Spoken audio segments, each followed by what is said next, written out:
Hello friends, welcome to the success Kendra. दोस्तों, आज हम बिहार फॉरेस्ट गार्ड 2020 के लिए प्रैक्टिस सेट नंबर 2 को कवर करेंगे। दोस्तों, इससे पहले हम लोगों ने सेट नंबर 1 को कवर कर लिया था, तो अगर आप लोगों ने नहीं देखा है तो देख लीजिएगा, लिंक डिस्क्रिप्शन में है। तो चलिए फ्रेंड्स, बिना देरी किए आज का सेशन स्टार्ट करते हैं। वीडियो पसंद आएगी तो वीडियो को लाइक और शेयर जरूर कर दीजिएगा। फ्रेंड्स, कल मैंने एग्जाम पैटर्न के बारे में आपको बताया था, तो अगर आपने नहीं देखा है सेट नंबर 1 तो देखिएगा, वहाँ आपको एग्जाम पैटर्न के बारे में सारी जानकारी प्राप्त हो जाएगी। तो चलिए फ्रेंड्स, शुरू करते हैं। आज का पहला प्रश्न आपकी स्क्रीन पर है। पहला प्रश्न देखिएगा, इंपॉर्टेंट क्वेश्चन है और ये जो प्रश्न है करंट अफेयर्स का प्रश्न है। करंट अफेयर पूछा जाएगा आपके एग्जाम में। प्रश्न है कि किस राज्य सरकार ने प्रवासी श्रमिकों के लिए सामाजिक और आर्थिक सुरक्षा सुनिश्चित करने हेतु एक श्रम आयोग की स्थापना की है। तो देखिए, कोरोना आपदा के काल में उत्पन्न विषम परिस्थितियों के बीच कामगारों और श्रमिकों को सामाजिक एवं आर्थिक सुरक्षा उपलब्ध कराने के साथ उनके सर्वांगीण विकास के लिए उत्तर प्रदेश की योगी सरकार ने उत्तर प्रदेश कामगार और श्रमिक रोजगार आयोग गठित करने का निर्णय लिया है। तो सही आंसर इसका हो जाएगा ऑप्शन ए, उत्तर प्रदेश। उत्तर प्रदेश के मुख्यमंत्री योगी आदित्यनाथ हैं और यहाँ की राज्यपाल जो है वह है आनंदीबेन पटेल। जरूर ध्यान रखिएगा। चलिए, दूसरा प्रश्न देखिएगा कि किसे संयुक्त राष्ट्र महासभा के 75वें सत्र का अध्यक्ष चुना गया। मोस्ट इंपॉर्टेंट क्वेश्चन है, मोस्ट इंपॉर्टेंट क्वेश्चन है, किसे संयुक्त राष्ट्र सभा के 75वें सत्र का अध्यक्ष चुना गया है।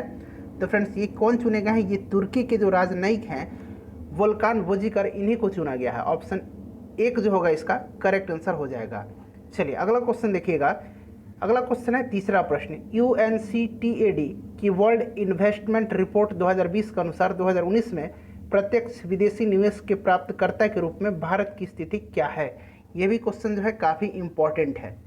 तो देखिए फ्रेंड्स, इस प्रश्न का जो सही आंसर हो जाएगा, भारत का स्थान जो है वो 9वां स्थान रहा है, यानी कि ऑप्शन 2 जो होगा करेक्ट आंसर हो जाएगा। बात करें पहले स्थान पर, तो पहले स्थान पर अमेरिका है और दूसरे स्थान पर चीन है, तो इनको भी ध्यान रखना है आपको।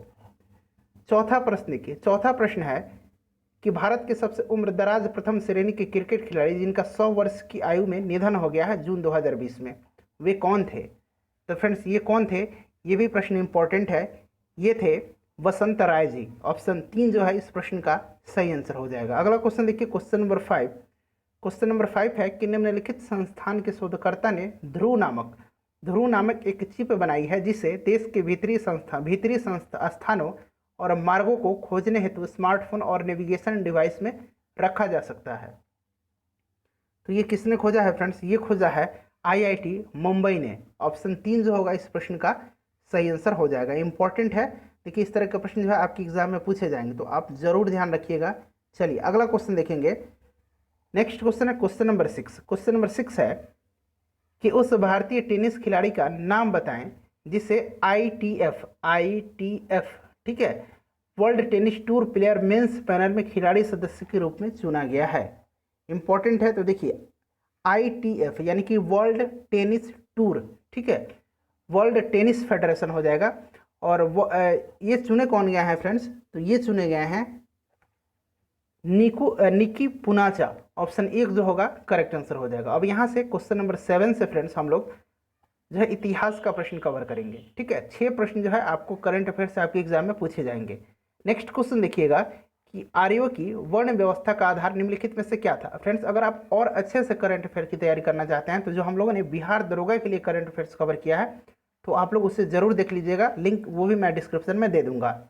देखिए, आर्यों की वर्ण व्यवस्था का आधार निम्नलिखित में से क्या था। तो फ्रेंड्स, ये था पेशा, यानी कि जो व्यवसाय था उसके हिसाब से वर्ण व्यवस्था का आधार था।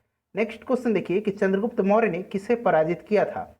तो चंद्रगुप्त मौर्य जो था ये ग्रीक को पराजित किया था। इसने सेल्यूकस निकेटर को पराजित किया था। आपको याद होगा, सेल्यूकस निकेटर का राजदूत था मेगास्थनीज, जो कि चंद्रगुप्त मौर्य के दरबार में आया था। और मेगास्थनीज की प्रसिद्ध पुस्तक थी इंडिका। ये भी आप जरूर ध्यान रखिएगा, इस इंडिका से जो है मौर्य वंश के संबंध में जानकारी प्राप्त होती है। अगला क्वेश्चन देखिएगा कि वास्को डी गामा कालीकट कब पहुंचा। इंपॉर्टेंट क्वेश्चन है ये भी। तो देखिए, वास्को डी गामा जो है एक पुर्तगाली यात्री था जो कि 1498 ईस्वी में, कब 1498 ईस्वी में, यानी कि ऑप्शन बी जो होगा, बी मतलब 2 हो जाएगा। ठीक है, A B इसमें नहीं लिखा हुआ है, 1 2 3 4 इसमें लिखा हुआ है, तो अगर मैं बी बोलूँ तो समझना 2 बोल रहा हूँ। तो ऑप्शन नंबर 2 जो है 1498 में ये भारत पहुंचा था कालीकट के तट पर। और कालीकट के राजा उस समय कौन था? जमोरिन था। नेक्स्ट क्वेश्चन देखिएगा कि इंडियन नेशनल कांग्रेस का जन्म कब हुआ था। तो देखिए, इंडियन नेशनल कांग्रेस यानी कि हिंदी में इसको भारतीय राष्ट्रीय कांग्रेस कहेंगे। इसका जन्म जो हुआ था 1885 ईस्वी में हुआ था। इसके संस्थापक कौन थे? इसके संस्थापक थे एओ ह्यूम। मैं यहाँ एओ ह्यूम हिंदी में लिख दे रहा हूँ। एओ ह्यूम जो थे ये इसके संस्थापक थे। और इंडियन नेशनल कांग्रेस की जो पहली जो है अधिवेशन हुई थी वो 1885 में ही हुई थी बम्बई में। ठीक है, बम्बई में पहला अधिवेशन हुआ था और इसकी अध्यक्षता WC बनर्जी ने किया था। दूसरा अधिवेशन कोलकाता में हुआ था 1886 में और इसकी अध्यक्षता किसने किया था? दादा भाई नौरोजी ने किया था। नेक्स्ट क्वेश्चन देखिएगा कि मुस्लिम लीग ने कब मुसलमानों के लिए अलग देश की मांग शुरू की थी? तो ये किया था 1940 में, यानी कि ऑप्शन 3 जो होगा इसका करेक्ट आंसर हो जाएगा। ध्यान रखिएगा, अलग देश पाकिस्तान की मांग इन्होंने शुरू की थी। अगला क्वेश्चन है कि वह गवर्नर जनरल जो भारतीय राष्ट्रीय कांग्रेस के प्रतिनिधियों से मिला जिसने उन्हें एक पार्टी भी दी थी, तो ये कौन दिया था?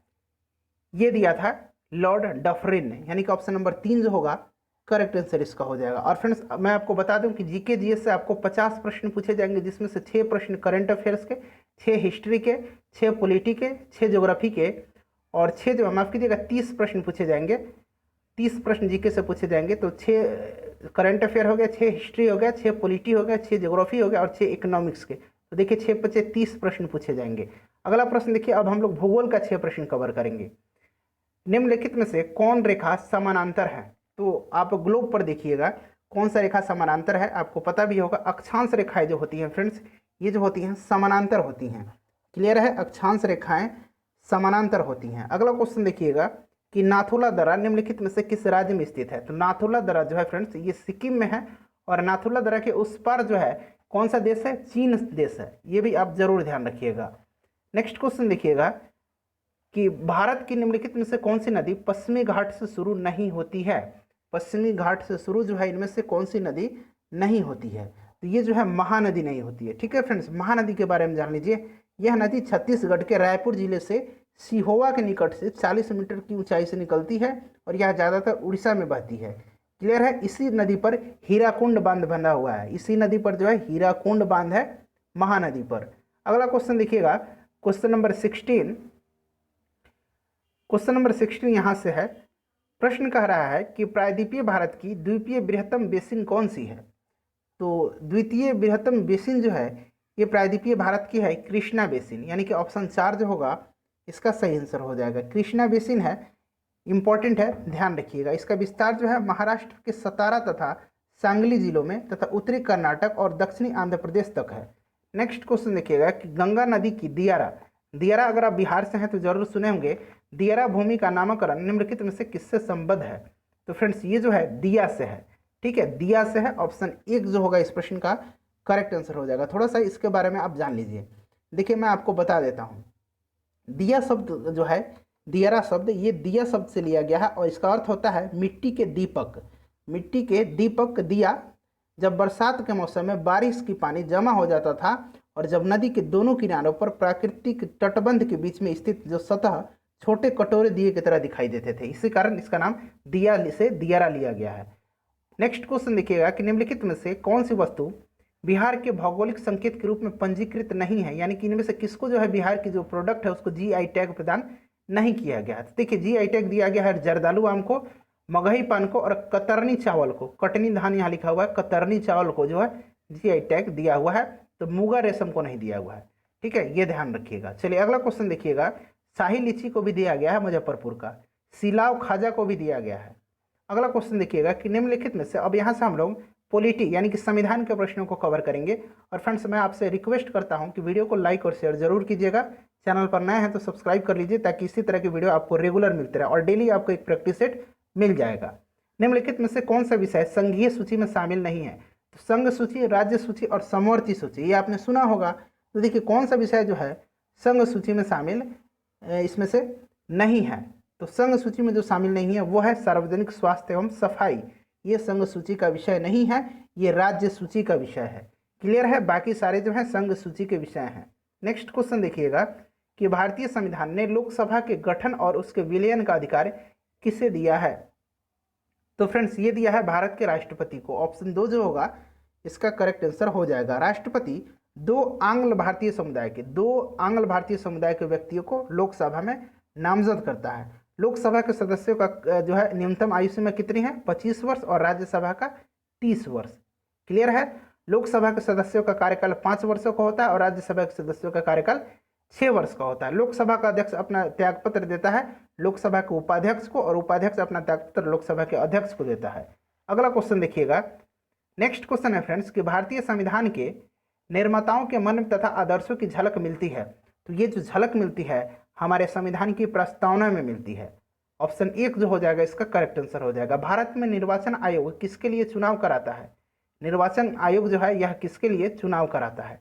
यह जो चुनाव कराता है संसद, राज्य विधानमंडल, राष्ट्रपति के पद के लिए एवं उपराष्ट्रपति के पद के लिए। तो ऑप्शन नंबर 4 जो होगा इस प्रश्न का करेक्ट आंसर हो जाएगा। अगला क्वेश्चन देखेंगे अब 23 नंबर प्रश्न है कि भारतीय संविधान के किस अनुच्छेद के अनुसार राष्ट्रपति शासन किसी राज्य में लागू होता है? तो किसी राज्य में राष्ट्रपति शासन जो लागू होता है वो अनुच्छेद 356 के तहत होता है। राष्ट्रीय आपातकाल जो होता है वो 352 में होता है और वित्तीय आपातकाल 360 में होता है। तो आप इन सबको ध्यान रखिएगा, इंपॉर्टेंट है। हालांकि वित्तीय आपातकाल अभी तक हमारे देश में लगाया नहीं गया है। अगला क्वेश्चन देखिएगा। नेक्स्ट क्वेश्चन है कि भारतीय संविधान का वह कौन सा अनुच्छेद है जो राष्ट्रपति को लोकसभा भंग करने की शक्ति प्रदान करता है? तो फ्रेंड्स ये कौन सा अनुच्छेद है? ये जो हमारा अनुच्छेद है ये आपसे पूछा जा रहा है कि किस अनुच्छेद के तहत जो है भंग करने की शक्ति प्रदान की गई है। तो ये किया गया है अनुच्छेद 85 के तहत। ऑप्शन 3 जो होगा इस प्रश्न का सही आंसर हो जाएगा। क्लियर है? चलिए अगला क्वेश्चन देखिएगा। नेक्स्ट क्वेश्चन है हमारा फ्रेंड्स। अब यहाँ से हम लोग जो है इकोनॉमिक्स के प्रश्न को कवर करेंगे। देखिए प्रश्न है कि मांग वक्र आगे की तरफ बढ़ेगा जब, तो देखिए मांग वक्र आगे की तरफ बढ़ेगा जब अनुपूरक वस्तु के दाम में कमी होगी। जब अनुपूरक वस्तुओं के दाम में कमी होगी, यानी कि ऑप्शन नंबर 1 जो होगा इसका सही आंसर हो जाएगा। 26 नंबर देखिएगा कि सरकार बजट घाटे के वित्त पोषण के लिए उधार ले रही है, क्या इसका क्या असर होगा? तो इसका जो असर होगा फ्रेंड्स वो क्या होगा? वो होगा ब्याज दरों पर ऊपर की ओर दबाव डाला जाएगा, यानी कि ऑप्शन 4 जो होगा इसका सही आंसर हो जाएगा। भारत सरकार ने हाल ही में शुरू की गई प्रधानमंत्री कृषि सिंचाई योजना के साथ किसे एकीकृत कराने का निर्णय लिया है? देखिए एक तो इकोनॉमिक्स का प्रश्न हो जाएगा, करंट अफेयर्स का भी प्रश्न हो जाएगा। तो सही आंसर इसका क्या हो जाएगा? इसका सही आंसर जो हो जाएगा वो हो जाएगा महात्मा गांधी राष्ट्रीय ग्रामीण रोजगार गारंटी अधिनियम। ऑप्शन 1 जो होगा इसका सही आंसर हो जाएगा। वाणिज्य बैंक, और आप लोग स्कोर अपना जो है कमेंट करके जरूर बताइएगा वीडियो के लास्ट में। वाणिज्यिक बैंक निम्नलिखित में से किस प्राथमिकता क्षेत्र को ऋण देते हैं? देखिए बहुत ही स्टैंडर्ड लेवल का ये प्रैक्टिस सेट है। बेशक आपको थोड़ा हार्ड लग रहा होगा, लेकिन अगर आप इसको सॉल्व कर लीजिएगा तो आप निश्चित रूप से एग्जाम में अच्छे नंबर से पास हो जाइएगा। तो देखिए इसका जो करेक्ट आंसर हो जाएगा वो हो जाएगा ऑप्शन नंबर 2, कृषि, लघु उद्योग और कमजोर तबके के लिए। नेक्स्ट क्वेश्चन देखिएगा कि खुले बाजार के संचालन क्या संकेत करते हैं?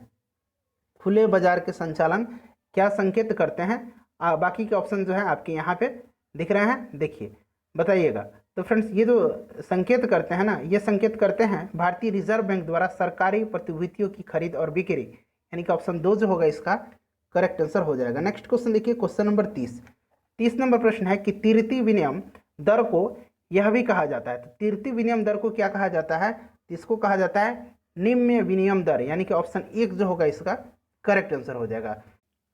फ्रेंड्स 31 से लेकर के क्वेश्चन नंबर 55 तक में मैथ और रीजनिंग के प्रश्न दिए गए हैं। इनको हम लोग वीडियो में सॉल्व नहीं करेंगे, इसका मैं पीडीएफ आपको दे दूंगा। पीडीएफ टेलीग्राम पर आपको मिल जाएगा, टेलीग्राम का लिंक डिस्क्रिप्शन पर है।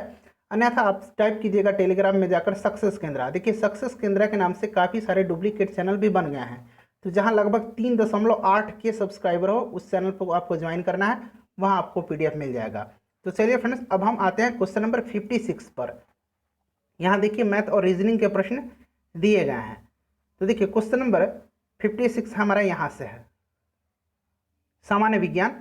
देखिए प्रश्न कह रहा है कि कोशिका किसके कारण स्फीत हो जाती है? कोशिका जो है किसके कारण स्फीत हो जाती है? तो देखिए इस प्रश्न का जो करेक्ट आंसर हो जाएगा वो हो जाएगा ऑप्शन नंबर 3, अंतःपरासरण के कारण। याद रखिएगा, इंपॉर्टेंट है। नेक्स्ट क्वेश्चन देखिए, निम्नलिखित में से कौन सी केवल स्त्रियों में पाई जाती है? तो देखिए स्त्रियों में केवल अंडाशय जो है इसमें से पाया जाता है। थायराइड, पिट्यूटरी, एनिनाइड ये जो है सभी में पाया जाता है, लेकिन अंडाशय जो है ये केवल महिलाओं में पाया जाता है। क्लियर है? नेक्स्ट क्वेश्चन देखिएगा कि कार्बोहाइड्रेट शरीर में किस रूप में संचित रहते हैं? ये इंपॉर्टेंट क्वेश्चन है, इसको आप लोग टिक लगाइएगा। कार्बोहाइड्रेट शरीर में किस रूप में संचित रहते हैं? तो शरीर में जो है यह ग्लाइकोजन के रूप में संचित रहता है। यकृत यानी कि लीवर आवश्यकता से अधिक शर्करा को ग्लाइकोजन के रूप में बदल करके इसका संग्रहण करता है, यानी कि ऑप्शन 3 जो होगा इसका करेक्ट आंसर हो जाएगा।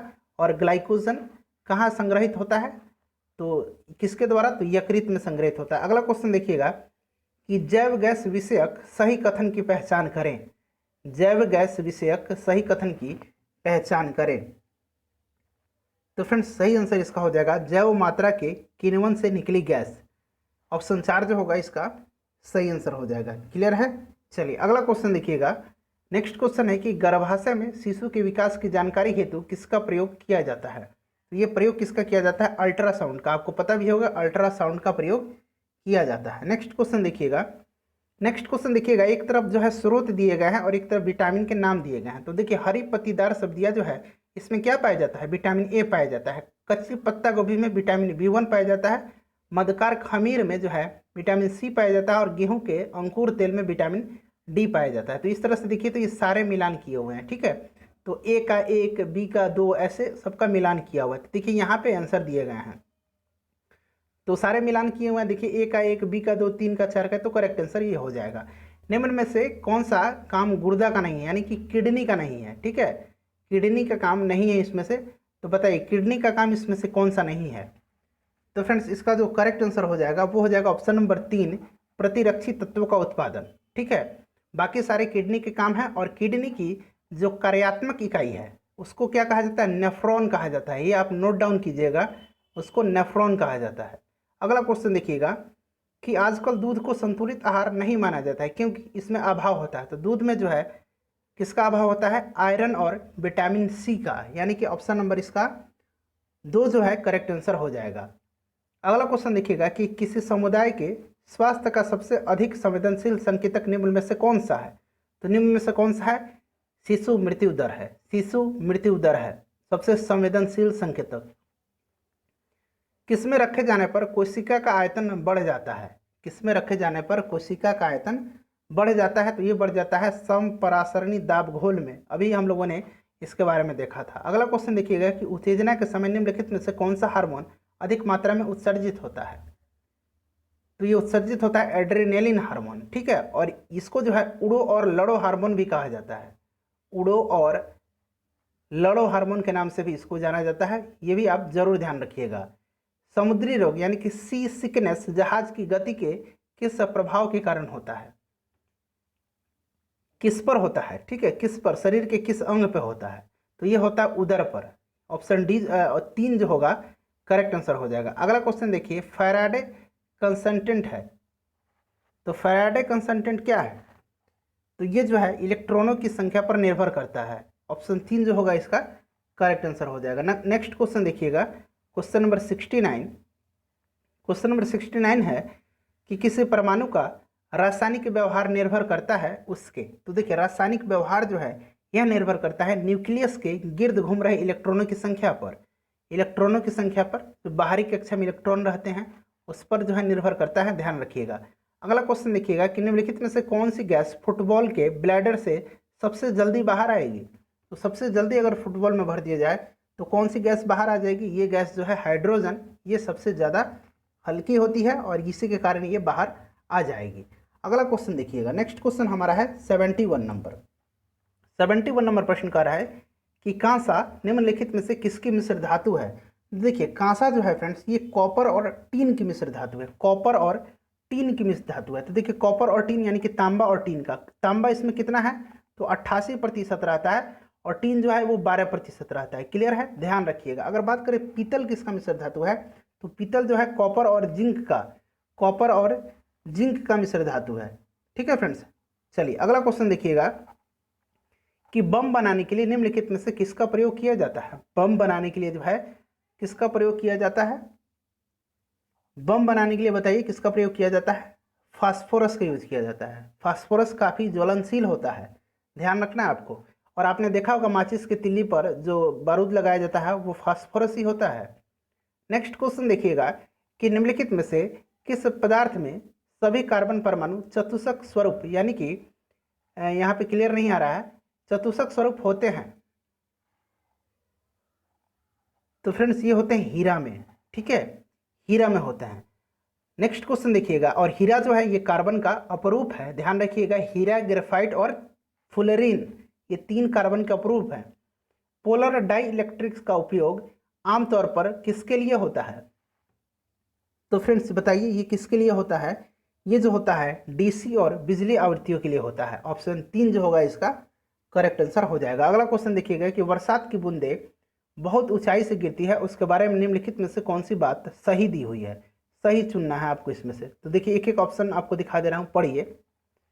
तो देखिए इसका जो करेक्ट आंसर हो जाएगा, वे उन अंतिम वेगों के साथ गिरती है जो विभिन्न आकारों की बूंदों के लिए विभिन्न होते हैं। ऑप्शन 1 जो होगा इसका करेक्ट आंसर हो जाएगा। नेक्स्ट क्वेश्चन देखिएगा, अब यहाँ से पर्यावरण एवं पारिस्थितिकी के जो है 4-5 प्रश्न आपसे पूछे जाएंगे। काजू की फसल पर एंडोसल्फान के छिड़काव के फलस्वरूप महाविपदा के स्तर पर तक प्रदूषण हो गया था, कहाँ हुआ था ये आपको बताना है। तो फ्रेंड्स ये हो गया था केरल में, ध्यान रखिएगा, इंपॉर्टेंट है, केरल में काजू का उत्पादन होता है, ध्यान रखिएगा। चलिए अगला क्वेश्चन देखिएगा कि वायु की क्वालिटी को बिगाड़ने के लिए जिम्मेदार कण जिनके कारण महत्वपूर्ण शरीरांगों को क्षति पहुंचती है, उनका वर्णन किस रूप में किया जाता है? किस रूप में किया जाता है बताइए। तो सही आंसर इसका क्या हो जाएगा? सही आंसर हो जाएगा इसका ऑप्शन नंबर 3 हो जाएगा, 2.5 pm, ठीक है, 2.5 pm। नेक्स्ट क्वेश्चन देखिएगा, पारिस्थितिकी से प्रश्न पूछे जाते हैं। पारिस्थितिकी प्रणाली में प्राथमिक उत्पादक कौन होते हैं? तो प्राथमिक उत्पादन कौन से होते हैं? उत्पादक पूछा जा रहा है, उपभोक्ता नहीं, ध्यान रखना है आपको। तो देखिए प्राथमिक उत्पादक जो होते हैं ये पादप होते हैं। पादप जो है अपना भोजन स्वयं बनाते हैं, सूर्य की प्रकाश की उपस्थिति में ये अपना भोजन स्वयं बना लेते हैं। नेक्स्ट क्वेश्चन देखिएगा कि भूमिगत जल के प्रवाह के साथ नीचे की ओर बहने वाली प्रदूषकों को क्या कहते हैं? फ्रेंड्स वीडियो को शेयर जरूर कर दीजिएगा। तो इसको कहा जाता है निश्चालक, याद रखिएगा, क्या कहा जाता है? निश्चालक कहा जाता है। परिवेश ह्रास दर कितनी होने पर परिवेश वायु स्थिर होती है? तो ये होती है सब एडियाबाइटिक, यानी कि ऑप्शन 3 जो होगा करेक्ट आंसर हो जाएगा। फ्रेंड्स यहाँ से हम लोग हिंदी के 20 प्रश्न जो है कवर करेंगे। 20 प्रश्न हिंदी से आपके एग्जाम में पूछे जाएंगे। देखिए प्रश्न दिया हुआ है कि दिए गए विकल्पों में से पंडित का स्त्रीलिंग शब्द कौन सा है? पंडित का स्त्रीलिंग शब्द क्या होगा बताइए? पंडिताइन होगा। ऑप्शन नंबर बताइए कौन सा सही हो जाएगा? 4 जो होगा इसका सही आंसर हो जाएगा। अगला क्वेश्चन देखिएगा 82 नंबर कि अखिया हरि दर्शन की भूखी, कैसे रहे रूप रस रांची, ये बतिया सुनी सके रुखी। उपयुक्त पंक्ति में कौन सा रस है बताइए? इसमें जो है कौन सा रस है? तो फ्रेंड्स ये है वियोग श्रृंगार रस। वियोग है ना, इसमें वियोग नहीं झलक रहा है। अखिया हरि दर्शन की भूखी, कैसे रहे रूप रस रांची, ये बतिया सुनी रुखी, तो इसमें वियोग श्रृंगार रस है। अगला क्वेश्चन देखिएगा कि कनक कनक केते सौगुनी मादकता अधिकाय, या खाए बैरात नर वा पाए बैराय। बताइए इसमें से बताना है कि इसमें से कौन सा इसमें से है। तो करेक्ट आंसर जो होगा इसका सही आंसर इसका ऑप्शन 2 हो जाएगा, यमक, ठीक है। यमक जो होगा इसका यमक अलंकार है, इसमें ध्यान रखिएगा। चलिए अगला क्वेश्चन देखिएगा 84 नंबर, यहाँ है 84 नंबर। आपको देखिए 84 नंबर प्रश्न कर रहा है कि मंगल भवन अमंगलहारी, द्रवहु सो दशरथ अजिर विहारी, उपयुक्त पंक्तियों में छंद कौन सा है? तो इसमें कौन सा छंद है फ्रेंड्स? तो इसमें जो छंद दिया हुआ है वो दिया हुआ है चौपाई, ठीक है, चौपाई है ये। नेक्स्ट क्वेश्चन देखिएगा, चौपाई छंद है कि रसिक प्रिया के लेखक कौन है? तो फ्रेंड्स रसिक प्रिया के जो लेखक हैं वो हैं केशव दास। ऑप्शन 4 जो होगा सही आंसर हो जाएगा। हिंदी जिसका अच्छा होगा वो निश्चित रूप से पास हो जाएगा इस एग्जाम में। आम शब्द का तत्सम रूप बताइए। आम शब्द का तत्सम रूप, तो आम्र होता है, तत्सम मतलब संस्कृत वाला शब्द, तो तत्सम हो जाएगा, आम का आम्र हो जाएगा। अगला क्वेश्चन देखिए कि पेड़ से फल गिरा, निम्नलिखित में से उपयुक्त कारक चुने। पेड़ से फल गिरा, देखिए से, इसमें क्या हो रहा है? अलगाव हो रहा है। तो बताइए क्या होगा इसमें? इतना तो मैं आपको बता दिया। तो सही आंसर हो जाएगा इसका अपादान कारक, ठीक है, अपादान कारक है। नेक्स्ट क्वेश्चन देखिएगा कि किस क्रमांक में सुत सुत शब्द युग्म सही अर्थवेद है? बताइए। दोनों शब्द दिए हुआ ना, दोनों का अलग अलग मतलब है, यहाँ अलग अलग मतलब भी दिया हुआ है, आपको बताना है जिसमें से कौन सा। देखिए इस सूत्र का अलग मीनिंग है, इस सूत्र का अलग मीनिंग है। देखिए ये दीर्घोकार है, ये हर्षुकार है। बताइए इसका सही आंसर क्या हो जाएगा? तो फ्रेंड्स देखिए एक सूत्र का होता है सारथी, ये वाला सूत्र जो है इसका सारथी होता है और इस सूत्र का जो होता है पुत्र होता है, यानी कि ऑप्शन 1 जो हो जाएगा इसका करेक्ट आंसर हो जाएगा सूत्र। ठीक है, सूत्र माने धागा और सारथी माने पुत्र होता है। सूत्र मतलब धागा, सारथी दोनों होता है। नेक्स्ट क्वेश्चन देखिएगा, अगला क्वेश्चन देखिएगा। अगला क्वेश्चन है हमारा कि निम्नलिखित में से इसमें से विलोम शब्द पहचानना है। महान का विलोम शब्द क्या होगा? महान आदमी का तुक्ष होगा, सीधी सी बात है, तुक्ष होगा। विलोम शब्द बताना है तो महान का तुक्ष होगा। अशुद्ध वाक्यों में से शुद्ध वाक्यों को चुने, इसमें से शुद्ध वाक्य आपको से चुनना है। देखिए, बच्चों से गुस्सा मत करो।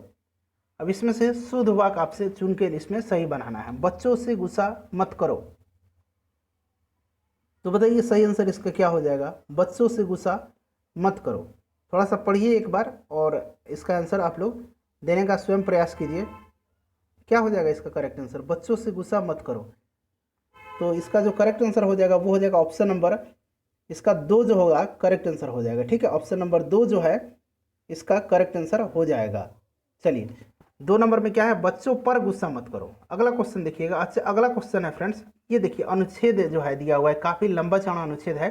पीडीएफ जब मैं दूंगा आपको तो वहाँ से आप इसको कर लीजिएगा। ये अनुच्छेद को पढ़ना है और इस पर आधारित जो प्रश्न है उनका आंसर आपको देना है। ठीक है, 96 तक जो है इसके दिए गए हैं, 91 से लेकर के 96 तक में।